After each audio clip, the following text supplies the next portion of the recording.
The funny thing was, I did a game between a Liverpool team, and I swear it was horrendous, and I never spoke out in the first minute.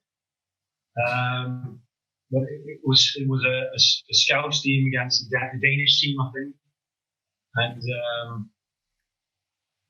one of these attackers said something, another word for gay in Scouse to one of the players. So I blew my whistle and said, "Hey, come here." I said, "I can understand everything you say, and now stop fucking swearing."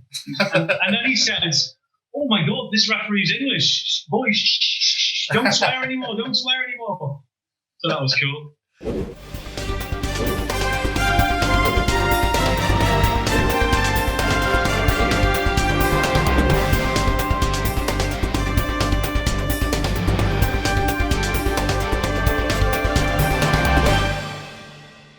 I've got one last point, if that's okay. Difference with England and Holland. And I've talked about this with Martin as well. And I experienced this during my time in the Easter Open as referees. And I think this is a very big difference. Whenever there's a red card in one of these youth games during the Easter Open, and it's an English player, we often have coaches come in demanding explanations why he's been sent off. And over here in Holland, we would say, "Fuck off, we're not going to explain ourselves to you." No way, sorry for swearing. Don't apologise. No, but in Holland, it's very uncommon. No one after the game will address me about my decisions because it's not done. And they know I would never ever answer. No captain or whatever will come to me and say, "Oh, why?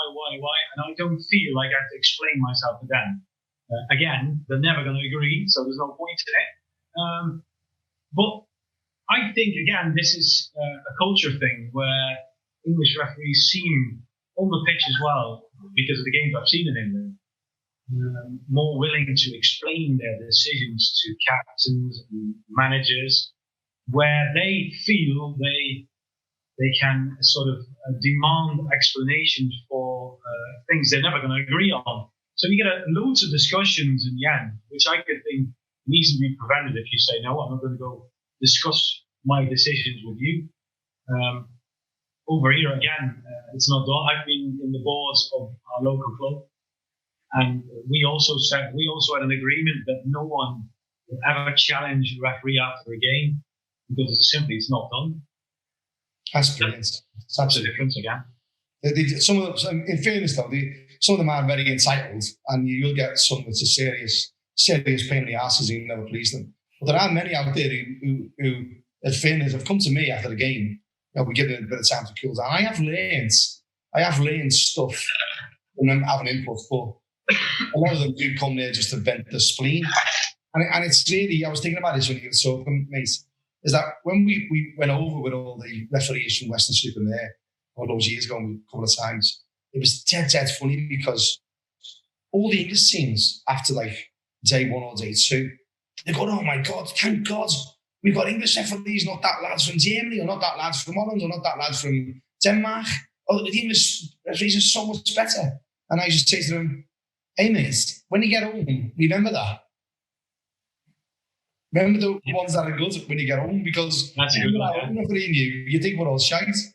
And I just think it's that dynamic in it where I think there is a definite difference in attitude in. And we have some great conversations about the English mentality compared to the Dutch mentality. Well, luckily they think I'm English, so I'm good there. But unfortunately, they think you're Scouse as well. Yeah. The funny thing was, I did a game between a Liverpool team, and I swear it was horrendous, and I never spoke out in the first minute. But it was a Scouse team against a Danish team, I think, and one of these attackers said something, another word for gay in Scouse to one of the players.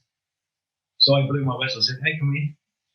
I said, "I can understand everything you say, and now stop fucking swearing." and then he says, "Oh my God, this referee's English. Boys, don't swear anymore, don't swear anymore."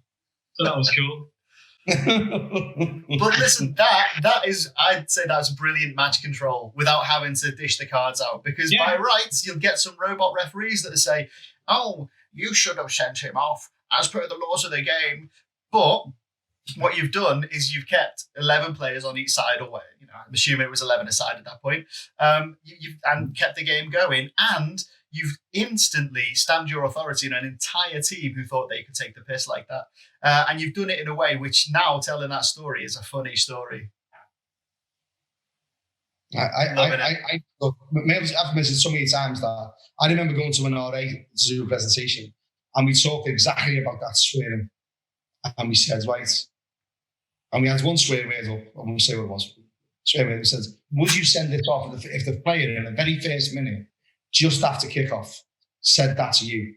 Would you? Oh, well, not in the first minute, but, what minute would you send him off in? Yeah. Oh, well, and then it depends if he's been a pain in the ass. And no, forget he's been a pain in the ass. Those are the games off in the bus, offensive, insulting, abusive language. People will say, swearing isn't in the laws of the game. It always does me head in, but we know what it means. And we had this big lunch where it was on the pitch, who it was to. And one bloke said, just imagine, a lad goes to the back of someone, breaks his leg. You yellow card that lad. The lad's on the floor with a broken leg, goes, me effing leg. And he sends him off for swearing. Oh. You know what I mean? So you think, hang on a minute. There's this sort of there's a discretionary powers, they used to call it. And I think I did that presentation an hour and a half purely on swearing about where on the field to play. If it was over the corner, if it was just you, if it was at you, if it was at one of the players, if it was at his own player, if it was at an opponent, all these ingredients come in to what a red card was for swearing. And that's the story of swearing and how it needs to be managed and dealt with. I think that it's quite clear, really. I mean, I might be incriminating myself here almost, but I think really what you need to probably do, in my opinion, is to make one clear distinction when it comes to swearing. Who's it directed at? If it's directed at you, then I think you should take action generally. If it's not directed at you, then that's when I think you need to manage games, because everybody in every walk of life, not just football players playing football, anybody in any walk of life who's doing anything can get frustrated or experience pain. And on both occasions, we know the science that basically backs up the fact that if you use swear words when you are frustrated or in pain, that can actually reduce the frustration or the pain. Now, that's fine, I think. I think the distinction you must make is, right, this is directed at me now. And if they're finger pointing, their body language and they're aggressive and everything that all comes into it, I think that's when you should take action. And personally, that's pretty much the way I go about my referee, and the rule that I make for myself is that I will take the action that I deem to be fit if I feel that the language is directed at myself and about and directed at me in an aggressive way in particular, maybe like, for example, in a confrontation. Well, the meat on the bone there, mate, is the words, take action. Yeah. You never said, I will send him off. No, take action. See, and I think that's a very important term to use, because some people will just say it must be better. And it's proved as match control is improved by managing it. I think any assessor, coach, mentor will tell you, the young referee coming through and other referees out there, is that leave yourself as many options as you can. Yeah. Yeah. And when you say take action, it doesn't mean an automatic yellow, an automatic red. Yeah. Don't ignore it. I agree with you, Nathan, on gestures. I mean, I always say to the players when they make gestures like that or throw a ball away, then you leave me no option. But if they say something directed at me that hardly anyone else will hear, then it's up to me. I can choose whatever I want to do with that. Yeah. Over here in Holland, players actually respect when you swear back. They like that. They'd rather have that than dishing out yellow or red cards. Yeah, but it's a risk. Again, it depends on what they're saying. Do you know what I mean? It's a more risky strategy here if you're being observed, because and I know Martin will certainly have a view on this as a coach and as somebody who's observed referees as well. I know that Martin will say that well, I'm sure Martin will agree with me that if the necessity is there, he'll say it's a risky strategy because he'll say, "Oh, well, I could hear that." So yeah, sorry to interrupt you, but I just think that no, that's all right. But I think you got me slightly wrong here. Whenever I swore to a player, I made sure that no one else far from him would hear it. Okay. Or maybe the captain walking around, but not the crowd. No, never. No, I'm not going to do that. He shouts 20 yards away, "You're a fucking dickhead," and you shout back, "No, you're a fucking dickhead." No, but you get some players who say, "Well, you've had a shit game, ref." And if you say back to them, "Well, I might have been shit today, but not as shit as you played," they respect you and they say, "Oh, yeah, fair play, ref. That's all right." Rather than you say, "Oh, yeah, yellow card," you make yourself unpopular there. Yeah, I get that. But I'm sure, and it'd be interesting to see if you've experienced this, mate, in Holland, but I'm sure the other two boys here, have you ever heard a player say to you, "You can't say that to me, ref"? Yeah, English players, only English players. So you don't get that in Holland? No. So isn't that interesting? And then you get, I remember saying to him, I'll actually give him a shout out because I've got a lot of respect for him. He's chairman of a club called Melksham Town now, Darren Perrin. Absolute nightmare to manage as a manager. Well respected. I loved having him. And I remember he said to me, I remember the game as well, Everton, it was an evening game. It was a place called Vadstock, lovely little Somerset village. And I was halfway on the halfway line near the dugouts. And he turned out to me, he says, hey, ref, you better get yourself act together, F this, F that. Some of these players have got jobs to go to tomorrow. I said, mate, I'm a scouser. I'm still on the toll. I haven't got a job to go to, so I'm not bothered. Well, he went absolutely mad. I'm going to report you. I'm going to do this. I'm going to do that. I've got your name. I said, look, mate, if you want a hand with a big word, just give us a call. I'll have a chat tomorrow. He just lost his shit. Right? Absolutely lost his shit. Everyone was laughing. After the game, come over and he said, fair play, you shut me up. You did shut me up. But like, I wouldn't advise that to another referee come through because I'm renowned for my quick wits. I'm renowned for my sense of humour. Not everyone's like me. It's a tool. We talked earlier, didn't we, boys, in one of the other episodes about creating a referee's toolbox and what you put in that toolbox builds up over a period of time. And those things will be in there, but you might not ever use them again. But a coach or a mentor or Nathan helping someone or Tom helping someone or you helping someone, they're aware of that tool's in that box and you may be able to pull out at some point in the future. I think that's where you and I are probably at opposite ends of the field, to be quite honest, Martin, because I know that speaking for myself, I know I'm not quick-witted. So I have to think very carefully sometimes about what I say because now, I mean, on the other occasion, you know, sometimes they tee you up and it's a really easy one to come back at them. But I think quite often, in a respectful way, that is.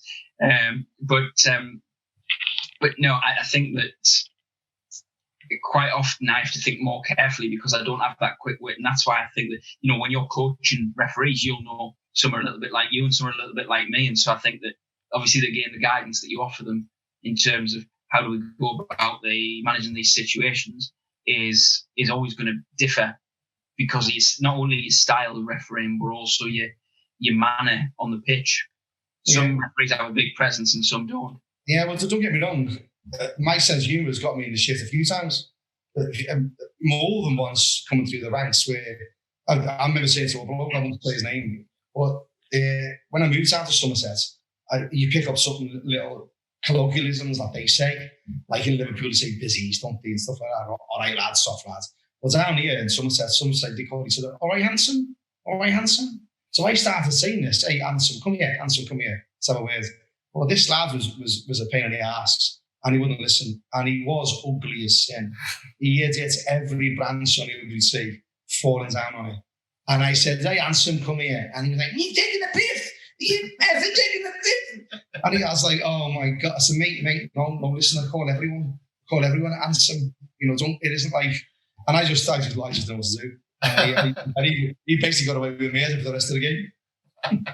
Yeah, you right under the thumb from there. Oh, I was done. Well, it's funny you should say that because I've also refereed down in Sussex when I lived in Hastings for a couple of years, and when I was down there, my scousness like doubled, tripled because you can say and do things as an outsider that they're not used to, and it really helps with like match control and stuff like that. But now that I'm back on Merseyside, I pretty much eliminate the Scouseness and adopt a more of a Chester-Cheshire sort of demeanour. So with all these Scousers now, I've got a very different style of how I'll approach them. Whereas when I was down in the south, I was like, yeah, lad, just get on with the game. Come on, stop taking the piss. Whereas up here, I'm like, okay, gentlemen, can we speed it up, please? You know, shit like that. It's what works for me based on where I am and who I'm refereeing. So you sound like a bully back, we'd say.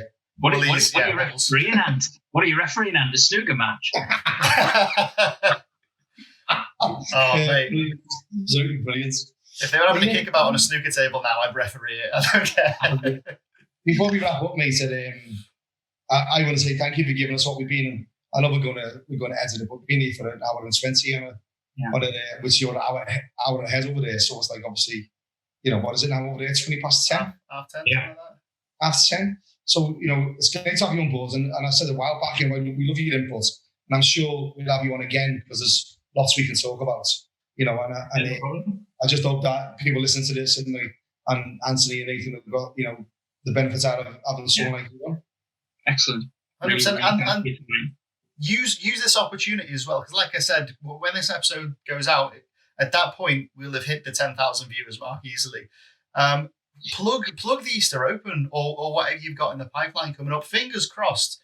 Nothing else is kind of knocked off now because of COVID, and we know that it's a shit situation everywhere. But what is 2021, the Easter Open? Is that looking like it'll go ahead? Yes, absolutely. Yeah, we have tournaments starting to go back in October again. Okay. If nothing happens, the situation does go back, or second wave, or whatever you call it. But normally, yes, there is definitely an Easter Open next year. Absolutely.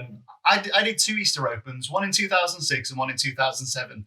And the one in 2006, the opening game, Martin refereed, along with Richard Mellon and Eddie Hughes. Eddie Hughes, yes, it was. And I filmed that game. I've been filming literally all the shit I get up to for years.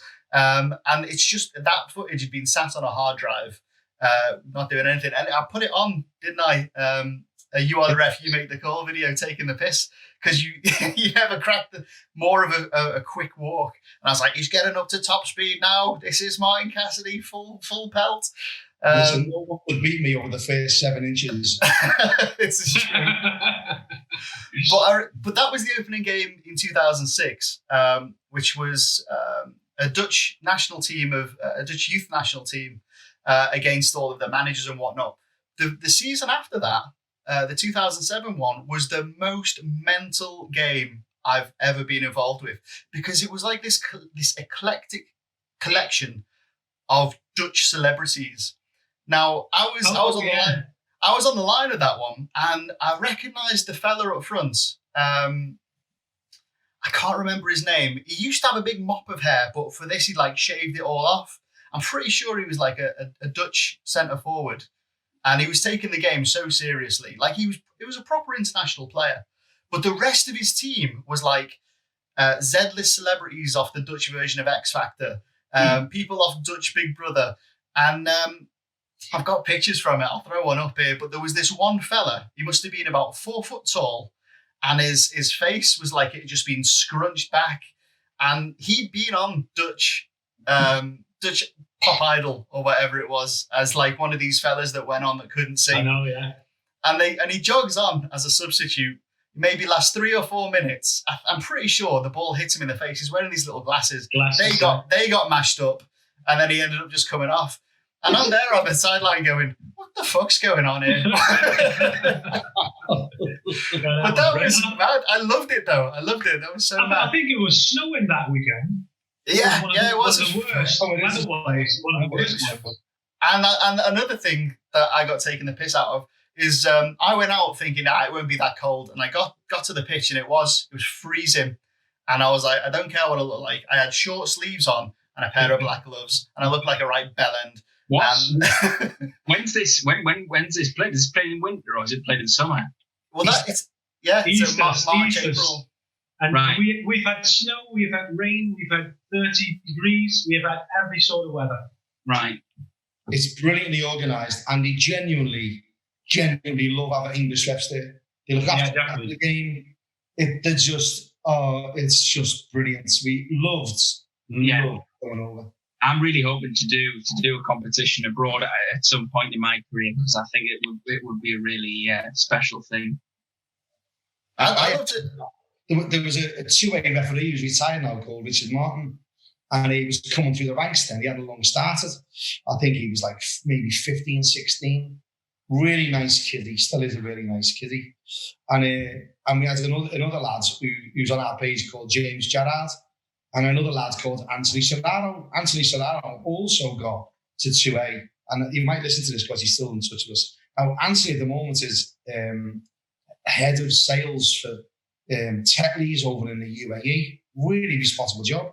Mark Clattenburg got him to referee some games over in Saudi. Still going cracker lad. He was in university over in Bath, and he got identified as coming from level 4 to level 3. So the FA said, look, when I was told, there's this young lad, and said to him, have a look at him, get him prepared. And he's young, he's lovely, so he's no problem at all. So then we took him to the Orleans Easter Open, and we're sat there having breakfast, and I'm winding one lad up called James, and I'm saying, look, James, you've got these Danish team today, and they're playing a Swedish team, and they don't like each other. It's like being in Scotland, mate, so I want you to be prepared. I said, but there's one thing I want you to look out for. There's a player for the Swedish team, number 6, and he's got a false leg and a real foot. I remember this. And I said, and listen, lads, he's got to wear a shin pads, because if he hits the leg, that's going to really hurt, till these boots are out. And he was sitting there, he was looking at me, and he was thinking, he's next to him was Anthony Solano, who was in the university at Bath, studying, trains with the GB triathlon team, and he's eating a salad, because he was always lovely. I was having a big fly-up, he's having a salad. And then James gets up and walks away. And then Anthony goes to me, what number did that play for that team? False leg and real foot. And he actually, intelligent university students believe that there was a player who played with a false leg and real foot. I remember that, because it was you had like your senior refs around you as well, and as soon as you started going about that, they bought into it. They were like, I know what's going on here, and we can get him. And poor James, like, he was sound. He was a really good lad, but he's got like zero street smart about him at all. That was funny. And in the evenings as well, that hotel we ended up staying in was just down the road from like this thermal spa.